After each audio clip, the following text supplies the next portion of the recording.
नमस्कार। गोटे बहुत साधारण कथा जहाँ आम समस्तଙ୍କ सहित प्रायतः हुए से विषय आज आलोचना करिबा। केबे एमिति हेइछि कि बाहारे थंडा पवनरे चालू चालू हठात जोर पवन मुहरे बाजिला आउ आखिरु पानी बोहिबाकू लागिला। एमिति तो निश्चय आम समस्तଙ୍କ सह केबे ना केबे होइथिबो। हेले सेतेबेले आमे तो कांदु नथाउ कि दुखरे नथाउ, ताहाली ए पानी आसे कोठु? चलंतु आज ए कथाटाकू ही बुझिबा। तेबे सब्बा प्रथमे गोटे कथा जानी रखिबा दरकार। एई जो लुह बा पानी आखिरु बाहारे एहार आम दुख बा भावना सहित कोनोसी संपर्क नाही। एटा प्रकृतरे आम शरीरर गोटे प्रोटेक्टिव रिफ्लेक्स माने गोटे सुरक्षा प्रणाली। आमे जाहाकू कहुछु आखिरु पानी बाहारिबा ताहा प्रकृतरे आम शरीरर गोटे उपाय, आखिकू सुरक्षा देवार उपाय। एहार काम हेला आखिकू ओदा रखिबा आउ धूलिमळी भଳି बाहार जिनिसकू धोई सफा करिदेबा। हेले ए पूरा सिस्टमटा काम करे केमिति? चलंतु आम शरीर भितरे थिबा एही आखि सफा मशीन विषय टिके भल भाबरे जानिबा।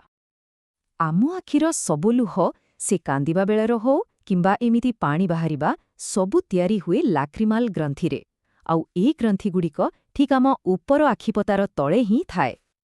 तेबे एही प्रक्रियाटी बहुत सीधा सरल। देखंतु प्रथम स्टेप्रे से ग्रंथिगुड़िक लुह तयारी करंती। तापरे द्वितीय स्टेप्रे सेही लुह आम आखिर चारिपटे बोही जाई ताको सफा करे। आउ शेषरे छोट छोट डक्ट बा नळी देई सेगुड़िक बाहारी जाए। एई लुह नळीगुड़िकू बुझिबा पई भाबि नियंतु गोटे बाथटबर ड्रेन। ठीक सेमिति आम प्रत्येक आखिर भितर कोणरे गोटे लेखाएं एमिति छोट ड्रेन अछि। अच्छा, आउ गोटे कथा केबे ध्यान दीछंती जेतेबेले आमे कांदू आखि सांगोकू नाकरू भी पानी बाहारे एमती काहेकि हुए? तार कारण हेउछि से लुह नळी। आमे जेतेबेले बेशी कांदू किछि लुह से ड्रेन बट दे सीधा आम नाक भितरकू चली जाए। बस सेइथिपाई तो कांदिले नाकरू पानी बाहारे। एबे बुझा पड़िला तो? ठीक अछि। तेबे एबे आसंतु जानिबा कि केउ केउ साधारण परिस्थिति रे आम आखिर एही सुरक्षा कवचटी एक्टिव होई जाए। मुख्यतः देखिबाकू गले एहार दुईटी बड़ कारण अछि।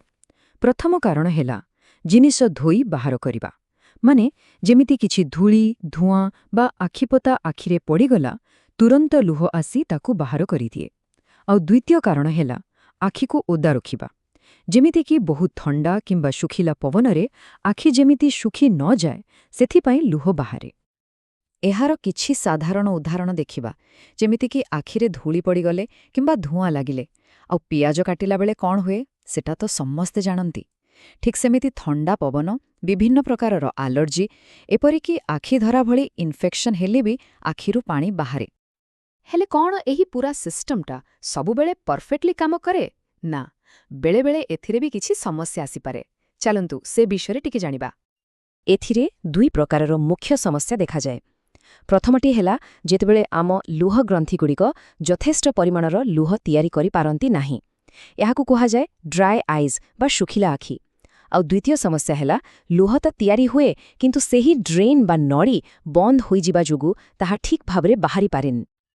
तेबे शेषरे एतिकी कहि हेबो जे आखिरु पानी बाहारिबा कोनोसी समस्या नुहे, बरं एहा आम शरीरर एक अद्भुत आउ बहुत जरूरी सिस्टम।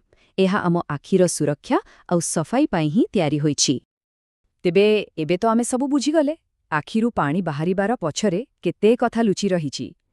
तेबे आजिरो एही आलोचनाखू गोटे मजादार कथारे शेष करिबा। जेमिति कुहा जाए कहानीटा एते सुंदर थिला जे आम आखिरे लुह आसीगला। धन्यवाद।